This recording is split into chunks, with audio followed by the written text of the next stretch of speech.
diferensiasi, kita harus memberikan apa? Pelayanan yang sesuai dengan karakteristik murid. Jangan bertanya lagi, yang benar murid apa siswa apa peserta didik? Yang benar secara yuridis yang saya baca adalah peserta didik. Namun Mas Menteri sekarang sering menyebut murid, sehingga kita semuanya mengatakan murid. Karena ini diturunkan dari mana? Beliau membacanya dari filosofi KHD. Jadi KHD itu menyebutkan sebagai murid. Nah, jadi nanti jangan sampai kalau yuridisnya itu peserta didik, karena sudah jelas saya kira itu. Nah, kaitan dengan CP tadi, ya, saya ingin bertanya dulu ke Bapak Ibu, ya, CP untuk PAUD dari sekolah dasar sampai SMA SMK itu ada berapa? A sampai F, ya, A sampai F. A itu untuk apa? 1, 2, 3, 4, B, 5, 6, C, D, SMP semuanya. Bayangkan SMP itu, ya, ketika saya melatih guru SMP, Pak, apa materi yang saya harus ajarkan? Mana yang persis pertanyaan seperti Ananda Firdaus ini? Mana yang saya pasang di kelas 7, kelas 8, kelas 9? Oh, berarti tidak paham dengan CP, gitu kan artinya? Ya, ya. Nah, mengapa ada CP? Mengapa ada fase? Ini Bapak Ibu harus pahami. Pembelajaran kurikulum merdeka ini mengacu pada filosofi pembelajaran KHD, yaitu pembelajaran yang berpihak kepada murid. Apa artinya pembelajaran yang berpihak kepada murid?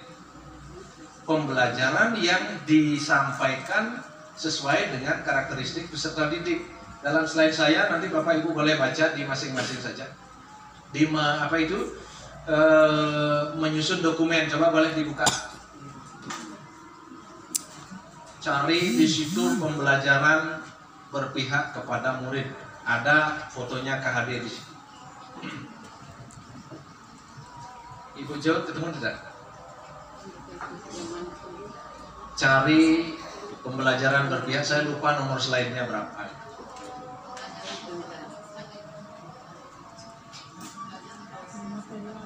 Sudah ketemu Bapak Ibu yang lain? Sudah ketemu belum? Terus cari fotonya Ki Hajar Dewantara. Ada di situ fotonya. Sudah, slide ke 40. Oke, slide 40. Ya. Ki Hajar Dewantara menyatakan bahwa, ya, pembelajaran harus dilakukan sesuai dengan kodrat. Apa artinya kodrat? Ada di situ kodrat, Bapak Ibu? Coba di atas atau di bawah, satu slide barangkali. Kodrat itu yang tidak bisa kita bantah. Kalau kita turun satu slide, baca teorinya Piaget. Teori perkembangan kognitif. Ada apa di situ? Praoperasional. Itu secara universal menurut Piaget. Kalau Ki Hajar Dewantara menyebutnya sebagai kodrat. Ya. Artinya apa? Jangan mengajarkan sesuatu kepada murid itu di luar kemampuannya, di luar perkembangan otaknya. Coba turun satu slide lagi. Apa yang mempengaruhi intelektual seseorang? Satu, kematangan apa? Kematangan fisik, jasmani. Misalnya anak-anak umurnya 0 sampai 2 tahun. Menurut Bapak Ibu itu sejauh mana mereka sudah berkembang secara fisik? Kencing saja mereka kadang-kadang sadar, kadang-kadang tidak. Ya, apalagi perkembangan otaknya tentu tidak sesempurna anak yang umur 11 tahun. Maka di Bali saya ada anak teman ini Bapak Ibu. karena ibunya dokter, bapaknya kontraktor, anaknya dititiplah di Denpasar, gitu Bapak Ibu. Dititip pada suatu penitipan, di situ menggunakan bahasa Inggris. Kalau dia tinggal di desa kan sama nenek kakeknya menggunakan bahasa Bali, sedangkan sama mama bapaknya menggunakan bahasa Indonesia. Akhirnya sampai umur 4 tahun sampai saat ini dia tidak bisa ngomong. Dalam bahasa psikologi namanya anak ini mengalami gangguan direct speech, ya speech ya. Karena dalam otak anak ini dia tidak jelas, saya harus mengatakan makan atau eat, atau dalam bahasa Bali ngajeng itu makan ya. Sehingga anak itu menjadi bingung. Tadi malam juga saya menyampaikan hal itu kepada Uun ya, Uun murid kita. Dia sering berbahasa Inggris, saya mencoba berbahasa Inggris dengan dia gitu. Ketika saya kehabisan kosakata, keluarlah bahasa Dompu saya pakai bahasa Inggris, kita nyambung gitu. Karena dia Uun kan orang Dompu jadi ngerti, oh Bapak sudah tahu artinya ini bahasa Inggrisnya gitu. Oh iya benar. Ya. Apalagi kalau dalam seminar internasional, saya katakan pada Uun, kalau yang berbicara itu adalah orang Belanda, orang Amerika, Bapak tidak ngerti yang disampaikan. Kalau yang berbicara itu orang-orang dari Filipina, orang Thailand, Jepang, ya, Malaysia, itu Bapak bisa paham apa yang mereka sampaikan. Karena apa? Lafalnya seperti kita. The Honorable Profesor ini, kita menyebutkan The Honorable. Kalau orang itu beda. Bilang apa tadi malam? Kak. Would you like, untuk menyatakan kita mengajak dia snack.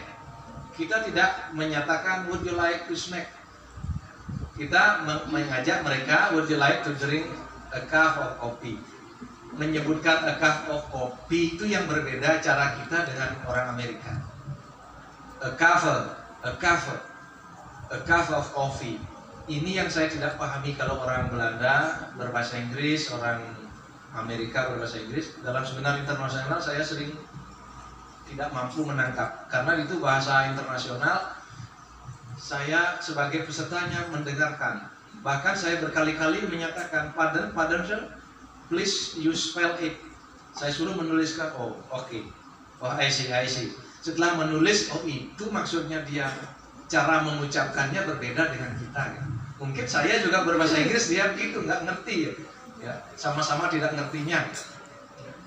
Nah, kembali ke ilustrasi tadi Bapak Ibu. Anak ini rencananya dibawa ke sekolah luar biasa, dikira gangguan tunalaras atau apa ya? Apa itu dia yang tidak bisa bicara itu? Tunarungu. Tunarungu itu orang tuli bisu kan. Dia ini tidak tuli, tidak bisu. Nah, ternyata setelah di asesmen di SLB, anak ini tidak mengalami gangguan apa-apa. Bahwa psikolog akhirnya begitu kesimpulannya. Sekarang dia ditreatment dengan satu bahasa. Orang tuanya disuruh memilih. Anda boleh pilih menggunakan bahasa Inggris atau bahasa Indonesia atau bahasa Bali. Nah, dia akhirnya pilih menggunakan bahasa Bali karena lingkungannya bahasa Bali, Pak. Kapan dia berbahasa Inggris? Nah, jadi nomor satu tadi perkembangan fisik, yang kedua perkembangan emosional, kemudian pergaulan sosial, interaksinya. Kalau memang dia belum memerlukan bahasa Inggris, ya janganlah, kelompok 6 jangan berhenti bekerja ya, lanjut nih. Oke Pak Iwan ya, sebelum kita pulang ini sudah nanti tampilkan sekali lagi seperti apa kombinasinya. Yang analisis bab 1 saya belum lihat itu. Saya juga malu nanti siapa yang melatih di sini. Sudah sertifikatnya amat baik, ternyata yang dilatih tidak amat baik nanti. Ya. Ini kata kuncinya ada di kelompok 6 ini. Nah, jadi pembelajaran yang berpihak kepada murid adalah pembelajaran yang sesuai dengan apa? Perkembangan, tingkat perkembangan peserta didik. Maka CP itu dirumuskanlah dalam bentuk fase-fase. Anak kelas 1, kelas 2 umurnya relatif sama. Sehingga CP-nya dibuat bagaimana? Relatif sama. Guru yang akan mengatur mana tujuan pembelajaran yang dibawa ke kelas 1, mana dibawa ke kelas 2, begitu. Karena dia dalam usia yang relatif sama, itu dibuat fase-fase. Tuh Bapak Ibu. Apakah ada kenaikan kelas? Tidak. Ada.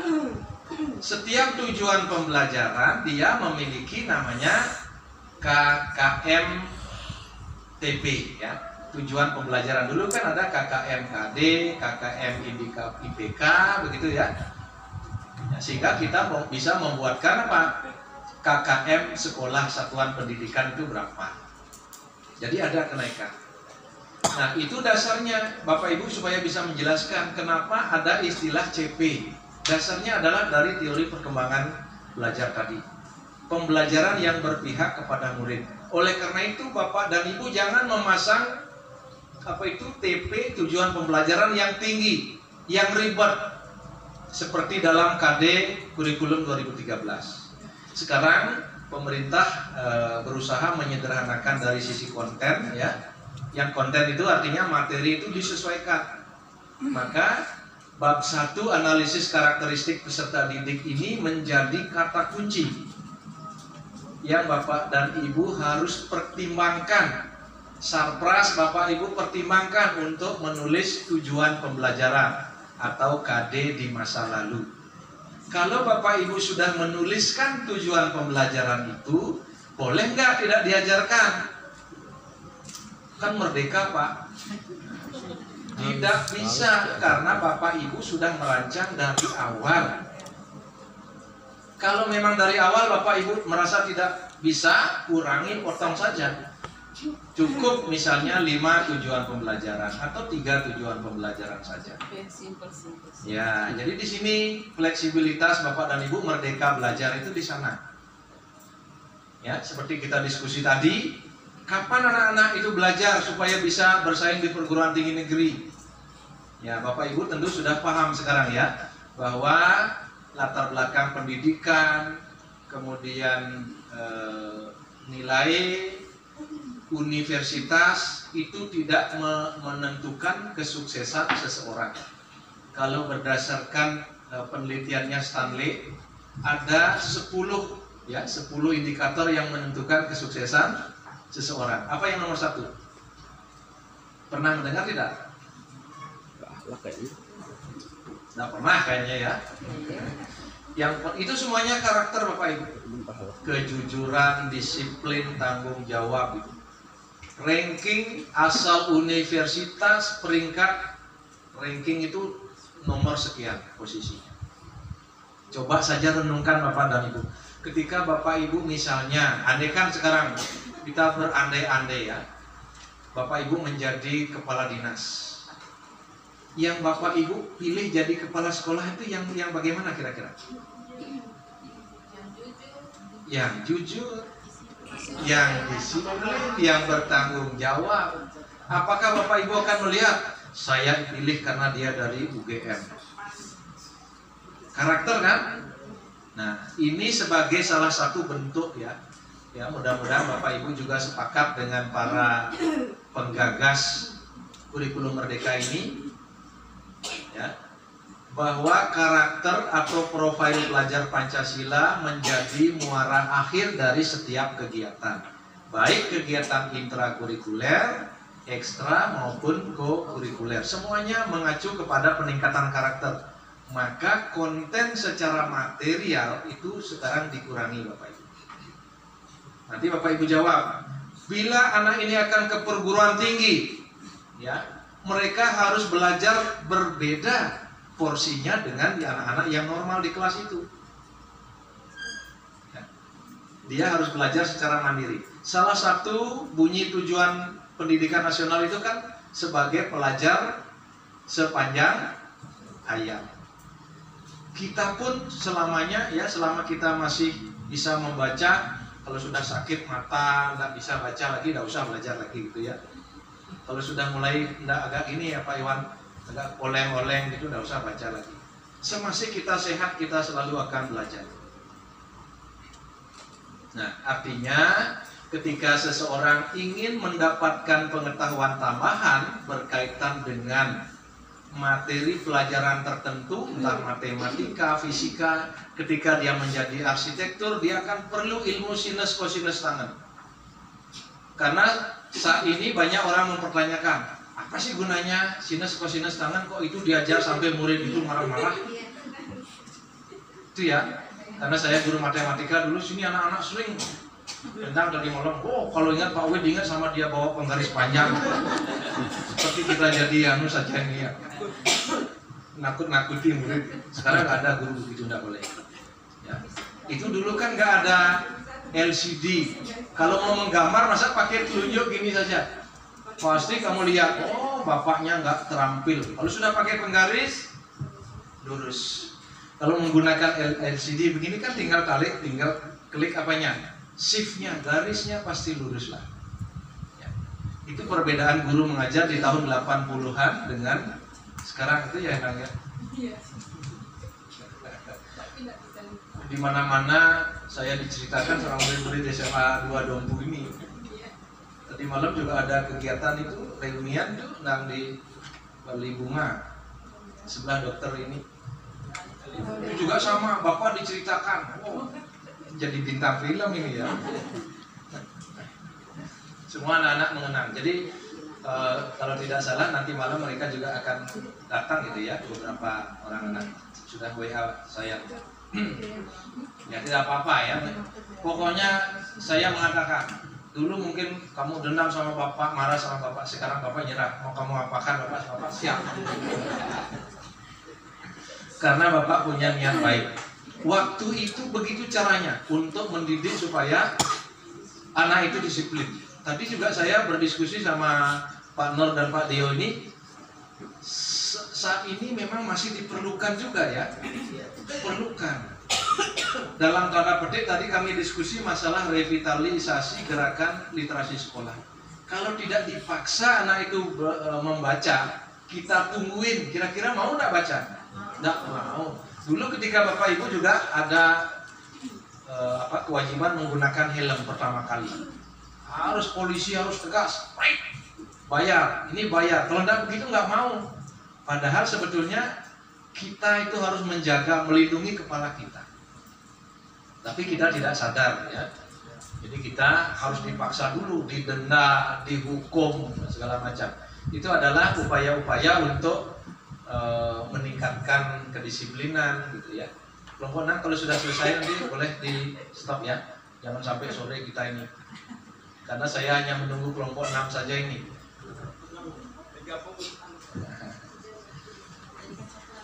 Nah, kemudian Bapak Ibu sambil kelompok 6 bekerja, tidak usah ikut mendengarkan sampai tidak kerja nanti. Karena apa yang saya sampaikan saya sudah tuangkan di dalam semua slide tadi. Nah, kita punya kewajiban Bapak Ibu, terutama yang mengimplementasikan sekolah penggerak ini, agar di dalam pembelajaran kita mempertimbangkan 3 hal pokok. Jadi dalam perumusan besok ini Bapak Ibu merumuskan modul ajar. Di situ kan ada langkah pembelajaran. Kita kembali ke pembelajaran berdiferensiasi. Ya, pembelajaran yang mempertimbangkan 3 hal pokok. Apa itu? Sudah lupa juga ya. Cepat sekali ya anak-anakku yang ganteng cantik yang lupa.